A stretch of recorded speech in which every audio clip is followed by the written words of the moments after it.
Hello students, Prince sir के इस podcast में आप सभी का स्वागत है। हम लगातार आप सभी के लिए लेटेस्ट भर्तियों से संबंधित जानकारी लेकर आते रहते हैं जो आपके लिए मोटिवेशन का काम करती हैं, क्योंकि आप सभी जानते हैं कि लगातार पढ़ाई कर पाना तभी संभव है जब आपको लगातार मोटिवेशन मिलता रहे और यह कंफर्म होता रहे कि मध्य प्रदेश में अब भर्तियां आने वाली हैं। ओके स्टूडेंट्स, तो इस चैनल को सब्सक्राइब कर लीजिए, बेल आइकन पर क्लिक कर लीजिए, डिस्क्रिप्शन में जाइए। सोशल मीडिया के तमाम प्लेटफॉर्म्स पर हम करंट अफेयर्स, आंसर राइटिंग और वीडियो लेक्चर्स, टेस्ट सीरीज के सैम्पल्स शेयर कर रहे हैं। आप जरूर ज्वाइन कर लीजिएगा।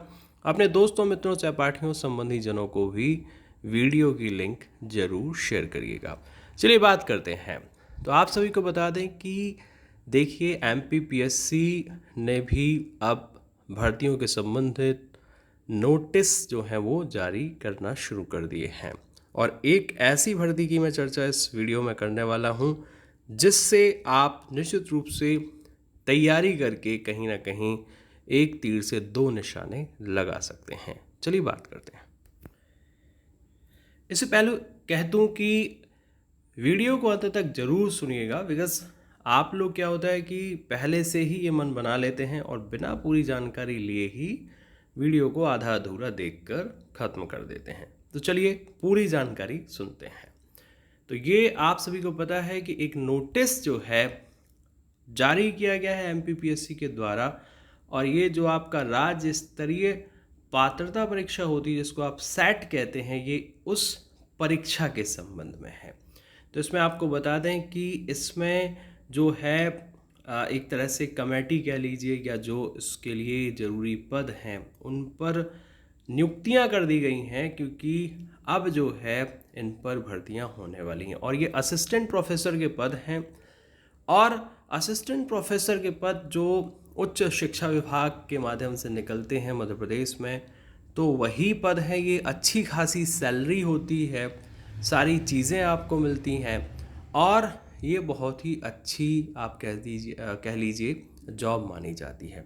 और अभी पिछले कुछ दिनों में असिस्टेंट रजिस्ट्रार की भर्तियां भी निकली थी, उनके फॉर्म भरा लिए गए हैं।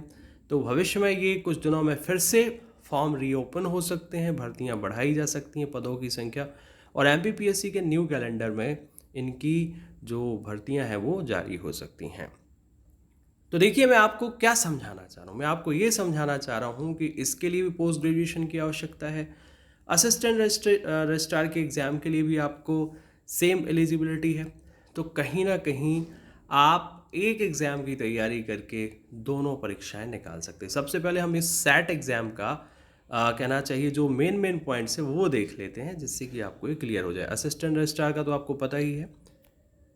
ये नोटिफिकेशन आपको दिखा रहे हैं राज्य पात्रता परीक्षा का, जो कि 2018 का है। इसमें आपको सब कुछ क्लियर हो जाएगा। मेन पॉइंट्स पर आपको ले चलता हूँ, और ये पीडीएफ मेरे पास है जिससे कि मैं आपको पूरी चीज़ें दिखा रहा हूँ। तो एमपीपीएससी के द्वारा ये परीक्षा आयोजित होती है। असिस्टेंट जो प्रोफेसर है उसकी पोस्ट मिल जाती है आपको, और आप कह सकते हैं इसके लिए न्यूनतम शैक्षणिक योग्यता जो होती है वो क्या होती है, ये होती है आपकी क्या, स्नातक। ये देख लीजिए आप, इसको क्या बोलते हैं हिंदी में, पोस्ट ग्रेजुएशन बोलते हैं अंग्रेजी में, हिंदी में कहते हैं इसको स्नातकोत्तर। ठीक है, तो ये होना चाहिए, पीजी होना चाहिए। ठीक है, और एक और चीज़ क्लियर कर दूं कि जो भी बच्चे कहना चाहिए कि स्नातकोत्तर में अंतिम वर्ष अध्ययनरत हैं, वो भी जो है क्या है, इसका फॉर्म भर सकते हैं। तो आपको बता दें कि जो भी आपके स्टूडेंट्स, आप यहाँ देखिए पहले पॉइंट में नीचे कि अंतिम वर्ष में तृतीय या चतुर्थ सेमेस्टर में अध्ययनरत हैं। ठीक है, तो अंतिम वर्ष चल रहा है, मतलब आप समझ जाइए कि ये भी इस फॉर्म को फिल कर सकते हैं। ठीक है, पीएचडी वालों के लिए भी है यहाँ पर। कुल मिलाकर 19 विषयों के लिए ये आयोजित की जाएगी, 19 सब्जेक्ट्स के लिए, वो देख लेंगे आगे। ठीक है, आगे कुछ इंपॉर्टेंट पॉइंट्स देखते जाते हैं। आपको बता दें कि इसमें कुल 2 प्रश्न पत्र होंगे। ठीक है, एक होगा प्रथम प्रश्न पत्र जो कि आपका ऑब्जेक्टिव टाइप का होगा, और ये ऑनलाइन एग्जाम होता है, आपको बता दें। ठीक है, इसमें क्या है, प्रत्येक प्रश्न के 2 अंक होते हैं, 100 अंकों का पेपर होता है और परीक्षा की अवधि इसकी 1 घंटे यानी कि 60 मिनट होती है। द्वितीय प्रश्न पत्र जो होता है वो आपके द्वारा चयनित किया गया ऐच्छिक विषय होता है। आप ऐसे समझिए कि जैसे कि कोई बच्चा कहना चाहिए इकोनॉमी में है, कोई साइंस में, फिजिक्स, केमिस्ट्री, बायोलॉजी भी दिखाएंगे आपको, तो ये जो भी आपका कहना चाहिए सब्जेक्ट होगा, विषय होगा, ये उसका होगा। तो ये द्वितीय प्रश्न पत्र में कुल 100 प्रश्न होंगे, एक प्रश्न के 2 अंक होंगे। सबसे बड़ी बात यह है कि इसमें जो है आपको नेगेटिव मार्किंग जो है नहीं होती है, ठीक है। तो ये देख लीजिए, ये टेबल में लिखा हुआ है, इस तरह से ये परीक्षा होती है। अब सबसे बड़ी बात यह है कि इसके कहना चाहिए सिलेबस में आता क्या है वो भी हम एक बार देख लेते हैं। कुछ और अगर मेन पॉइंट्स है, ये देखिए ये सेंटर हैं आपके जहाँ जहाँ ये परीक्षा होती है।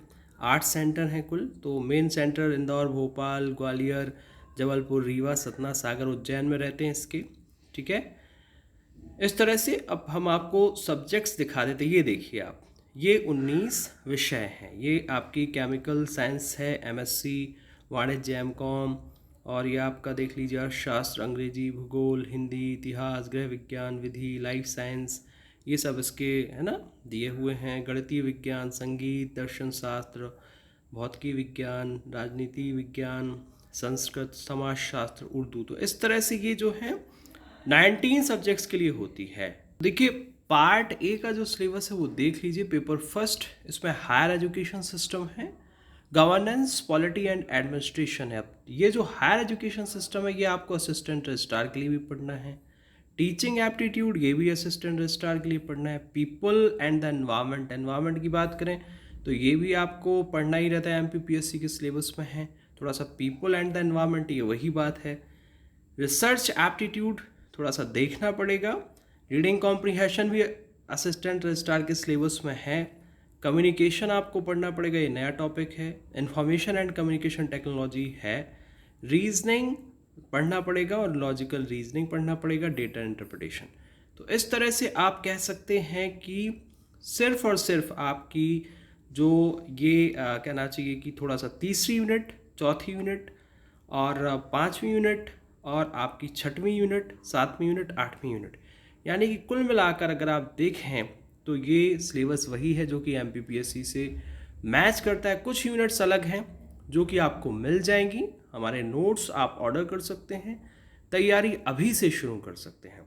साथ ही साथ जो बच्चे असिस्टेंट रजिस्ट्रार की तैयारी करना चाहते हैं तो उनके लिए तो ये बहुत ही अच्छी अपॉर्चुनिटी है कि वो असिस्टेंट प्रोफेसर और असिस्टेंट रजिस्ट्रार दोनों के लिए अभी से कमर कस लें, क्योंकि आपको मैंने बता ही दिया कि जो तृतीय और चतुर्थ सेमेस्टर में है या लास्ट ईयर में है पोस्ट ग्रेजुएशन के, वो भी फिल कर सकते हैं।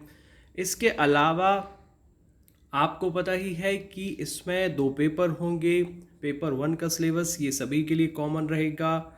इसके जो अलग सब्जेक्ट्स हैं वो आपको मिल जाएंगे। आप चाहें तो असिस्टेंट रजिस्ट्रार और असिस्टेंट प्रोफेसर के कंबाइंड नोट्स, यानी कि जिनमें कॉमन टॉपिक्स हैं, वो हटा दिए जाएंगे, एक ही बुक रहेगी, और अलग अलग जो है वो सारी बुक्स आपको मिल जाएंगी।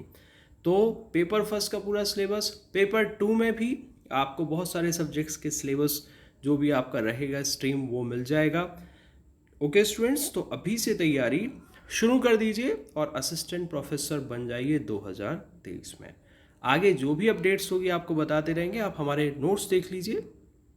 तो इस तरह से हमारे नोट्स रहते हैं, जैसे कि आपकी पहली यूनिट है उच्च शिक्षा, आप सभी ने अभी देखी, और उसी में ये सारे टॉपिक्स आपके आएंगे। आपका भारत में शिक्षा का इतिहास क्या रहा, शिक्षा प्रणाली किस तरह से आपकी संरचना रही, उच्च शिक्षा से संबंधित जो भी संरचना है, जो भी समय समय पर कमेटीज़ और कहना चाहिए चीज़ों का गठन किया गया, योजनाएं लाई गई, ये सारी चीज़ें आपको विद डायग्राम विद पिक्चर मिलेंगी सिर्फ elite studies Indore Prince sir के नोट्स में। और आपको ये भी बताया जाएगा कि कौन सी संस्थाएं हैं जो कि उच्च शिक्षा से संबंधित काम कर रही हैं, चाहे वो आपका टीचिंग एंड रिसर्च हो, चाहे कम्युनिकेशन हो, चाहे आपकी और यूनिट्स हो।